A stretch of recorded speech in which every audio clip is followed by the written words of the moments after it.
राम राम दोस्तों, ज्योतिष के इस विशेष कार्यक्रम में आपका फिर से स्वागत है। ये वीडियो सिंह वालों के लिए, लियो पीपल के लिए विशेष है। सिंह वालों के लिए मार्च 2024 के मासिक राशिफल की बात इस वीडियो में करेंगे। लियो मंथली प्रेडिक्शंस मार्च 2024 गोचर में मार्च के महीने में जो ग्रहों के परिवर्तन होंगे उनका जो आपके जीवन के विभिन्न पहलू हैं उस पर क्या प्रभाव पड़ेगा। आपका कैरियर, नौकरी, बिजनेस, आपका निजी जीवन, आर्थिक पक्ष, वैवाहिक जीवन, स्वास्थ्य, भाग्य, इन सब पर उन ग्रहों के परिवर्तन का क्या प्रभाव रहेगा, इसकी विस्तार से चर्चा इस वीडियो में करेंगे। जन्म की राशि चंद्र राशि पर यह वीडियो आधारित है। आप इसको लगन की राशि से भी देख सकते हैं। सबसे पहले समझते हैं कि सिंह वालों के लिए मार्च के महीने में जो ग्रहों के परिवर्तन है, ग्रहों की जो स्थितियां हैं वो कैसी रहेंगी। तो शनि देव गोचर कर रहे हैं आपके 7वें भाव में, कुंभ राशि में, स्वराशि के शश नाम का राजयोग उन्होंने बनाया हुआ है। देवगुरु बृहस्पति गोचर कर रहे हैं आपके 9वें भाव में, मेष राशि में, मजबूत स्थिति में।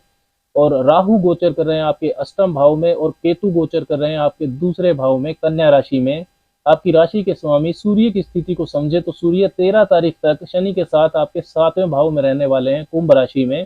13 तारीख के बाद वो 8वें भाव में प्रवेश कर जाएंगे, मीन राशि में। मंगल की जो स्थिति है, मंगल आपके लिए योग कारक ग्रह हैं, वो 6ठे भाव में रहेंगे, मकर राशि में, उच्च राशि में 15 मार्च तक। 15 मार्च को मंगल भी राशि परिवर्तन करेंगे और आपके 7वें भाव में कुंभ राशि में प्रवेश कर जाएंगे। बुध की जो स्थिति है वो 7 मार्च तक रहेगी आपके 7वें भाव में, कुंभ राशि में, और 7 मार्च से 26 मार्च के बीच में वो रहेंगे आपके 8वें भाव में, नीच राशि मीन में, राहु के साथ। और 26 मार्च के बाद फिर वो मेष राशि में प्रवेश कर जाएंगे बृहस्पति के साथ आपके 9वें भाव में।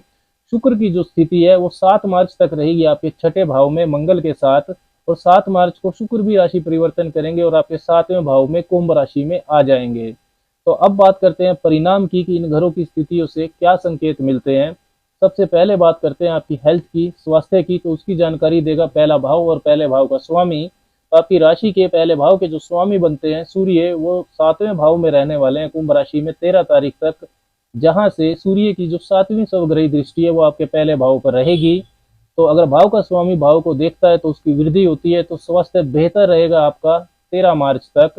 पहले से यदि कोई स्वास्थ्य समस्या है तो उसमें राहत भी आपको मिल सकती है। सावधानी इतनी रखनी है कि सूर्य शनि की युति भी रहेगी, तो ईगो से बचना है, क्रोध पर नियंत्रण रखना है, क्योंकि मंगल जो कि 6ठे भाव में गोचर कर रहे हैं उनकी भी 8वीं दृष्टि आपके पहले भाव पर रहेगी। ब्लड प्रेशर, माइग्रेन जैसी यदि पहले से समस्या है तो उसमें आपको सावधानी रखनी है। 13 मार्च के बाद सूर्य आ जाएंगे 8वें भाव में, मीन राशि में, राहु के साथ, ग्रहण रहेगा उनका राहु के साथ। तब आपको स्वास्थ्य का विशेष तौर पर ख्याल रखना है। पहले से यदि त्वचा की, हड्डियों की, हृदय की, आंखों की समस्या है तो उसमें परेशानी बढ़ सकती है। भाग्य पक्ष की बात करें तो भाग्य को 9वें भाव से देखा जाता है। 9वें भाव में आपके जो पंचम भाव के स्वामी हैं देवगुरु बृहस्पति, भाग्य के कारक, वो गोचर कर रहे हैं। तो एजुकेशन के मामले में, रिसर्च के मामले में, यात्राओं के मामले में भाग्य पक्ष आपका मजबूत चल रहा है। 9वें भाव के जो स्वामी है मंगल, वो 15 मार्च तक 6ठे भाव में रहने वाले हैं। हालांकि वो अपनी उच्च राशि में है, तो यदि कोई कोर्ट केस का मामला है या किसी रोग से आप परेशान हैं तो उसमें आपका भाग्य साथ दे सकता है, आपको लाभ मिल सकता है। यदि आपका काम स्पोर्ट्स, डिफेंस या किसी तरह के कंपटीशन से जुड़ा हुआ है तो उसमें भी आपके लिए लाभ की परिस्थितियां रहेंगी। 15 मार्च के बाद भाग्य के स्वामी मंगल आ जाएंगे 7वें भाव में। तो मंगल का 7वें भाव में होना ये 9वें भाव से 11वीं स्थिति बनती है। 7th house is 11th from 9th house. हालांकि कुंभ उनके लिए मित्र स्थान नहीं है, शत्रु राशि है, फिर भी थोड़ी अड़चनों के बाद 15 तारीख के बाद भी भाग्य आपका साथ देगा। कैरियर, नौकरी, बिजनेस की बात करें तो कैरियर और नौकरी को 10वें भाव से देखा जाता है। 10वें भाव के स्वामी बनते हैं शुक्र, जो कि 7 तारीख तक रहेंगे आपके 6ठे भाव में। और 7 तारीख के बाद फिर उनकी स्थिति मजबूत है, वो केंद्र में आ जाएंगे 7वें भाव में, मित्र राशि कुंभ में, और वहां से उनकी जो 7वीं दृष्टि है वो आपके पहले भाव पर भी रहेगी। तो 7 तारीख से पहले नौकरी में कुछ उतार चढ़ाव रह सकता है, कुछ वाद विवाद हो सकते हैं, लेकिन 7 तारीख के बाद कैरियर में आपके बढ़ोतरी होगी।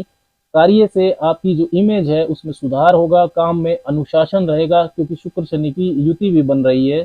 शुक्र आपके लिए तीसरे भाव के स्वामी भी है। तीसरा भाव आपकी मेहनत करने का होता है, कम्युनिकेशन का होता है। तो शुक्र का 7वें भाव में होना ये बताता है कि आप अपने कैरियर के लिए प्रॉपर कम्युनिकेट कर पाएंगे मार्च के महीने में। आने वाले समय की सही योजना बना सकते हैं, टारगेट आप पूरे कर पाएंगे। और अच्छी बात यह भी है कि जिन सिंह वालों के पास नौकरी नहीं है, जो नौकरी पाने का प्रयास कर रहे हैं, उनका प्रयास भी मार्च के महीने में नौकरी पाने का सफल हो सकता है। 15 तारीख के बाद मंगल, शुक्र और शनि की युति बनेगी आपके 7वें भाव में। 15 मार्च के बाद मंगल भी वहीं पर आ जाएंगे 7वें भाव में। तो मंगल आपके लिए हालांकि योग कारक है, सुख भाव और भाग्य भाव के स्वामी है, केंद्र भाव और एक त्रिकोण भाव के स्वामी। मंगल की चौथी दृष्टि भी आपके 10वें भाव, कैरियर भाव पर रहने वाली है। तो पद प्रतिष्ठा में आपको फायदा हो सकता है, रुकी हुई प्रमोशन आपकी मिल सकती है। लेकिन ये जो 3 घरों की युति है, त्रिग्रही युति, ये बदनामी योग की तरह भी फल देती है। अपोजिट सेक्स के व्यक्ति से जब आप व्यवहार करें तो उसको ठीक रखें, अपनी मर्यादा में रहें। सीनियर्स और कोवर्कर से आपके मतभेद हो सकते हैं, क्योंकि मंगल का जो प्रभाव है पूरा महीना आपके पहले भाव पर रहने वाला है। 15 तारीख से पहले जब मंगल छठे भाव में होंगे तो उनकी 8वीं दृष्टि पहले भाव पर रहेगी। 15 तारीख के बाद जब मंगल 7वें भाव में होंगे तो उनकी 7वीं दृष्टि आपके पहले भाव पर रहेगी। तो आक्रामकता पर आपको नियंत्रण रखना है। वाणी के, व्यापार के भी जो कारक हैं बुध, वो नीच राशि में रहने वाले हैं। 15 तारीख के बाद मंगल की जो 8वीं दृष्टि है वो आपके वाणी भाव पर रहेगी।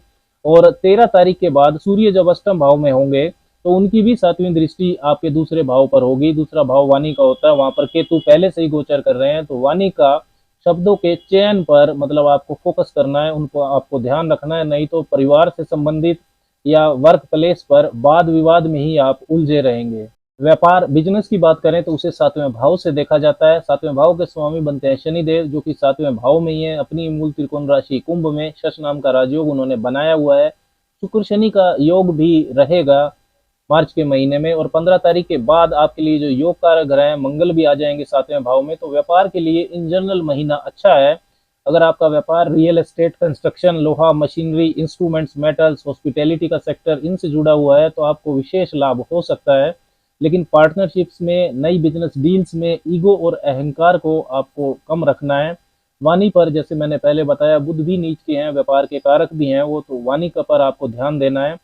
और साथ ही में डॉक्यूमेंटेशन की गलतियों से भी बचना है। मार्च के महीने में टैक्स कॉम्प्लिकेशंस भी आपको परेशान कर सकती हैं। बुध और राहु की जो युति है जिसमें बुध नीच के हैं, ये अष्टम भाव में हो रही है और अष्टम भाव टैक्स कॉम्प्लिकेशंस को दिखाता है। मैरिड लाइफ की बात करें तो उसे 7वें भाव से ही देखा जाता है। शुक्र रहेंगे आपके 7वें भाव में, तो जो अविवाहित सिंह वाले हैं उनके लिए विवाह होने का योग रहेगा, विवाह होने की संभावना रहेगी, क्योंकि 7वें भाव के स्वामी शनि तो 7वें भाव में है ही। पहले से जो विवाहित लोग हैं सिंह वाले, उनके जीवन में कुछ डिफरेंस ऑफ ओपिनियन रह सकता है, ईगो इश्यूज हो सकते हैं। 7वें भाव में पहले सूर्य शनि की युति रहेगी, 15 मार्च के बाद मंगल और शनि की युति रहेगी। तो म्यूचुअल अंडरस्टैंडिंग के लिए इन घरों का होना ठीक नहीं है। व्यवहार में जिद रहेगी। जीवन साथी के कैरियर में हालांकि कुछ अच्छा हो सकता है। आर्थिक स्थिति की बात करें तो दूसरे भाव में, धन भाव में आपके केतु गोचर कर रहे हैं। साथ ही धन भाव के और लाभ भाव के जो स्वामी हैं बुध, वो नीच राशि में रहेंगे अष्टम भाव में, वो भी राहु के साथ। तो जो धन का बड़ा लेन देन है वो आपको काफी सावधानी से करना चाहिए। अष्टम भाव की जो ऊर्जा होती है वो उतार चढ़ाव वाली होती है। धन को लेकर बड़ा रिस्क नहीं लेंगे तो अच्छा रहेगा। आर्थिक मामलों को लेकर पारिवारिक मतभेद भी हो सकते हैं। अपनी सेविंग्स को संभाल कर रखने का समय है। शिक्षा पक्ष की बात करें तो उसे पंचम भाव से देखा जाता है। पंचम भाव के स्वामी है बृहस्पति, जो कि भाग्य भाव में है, 9वें भाव में मजबूत राशि मेष में। और बृहस्पति की जो 9वीं सवग्रही दृष्टि है वो वापिस पंचम भाव पर भी आ रही है। तो शिक्षा प्राप्ति के लिए, उच्च शिक्षा प्राप्ति के लिए महीना काफी अच्छा है।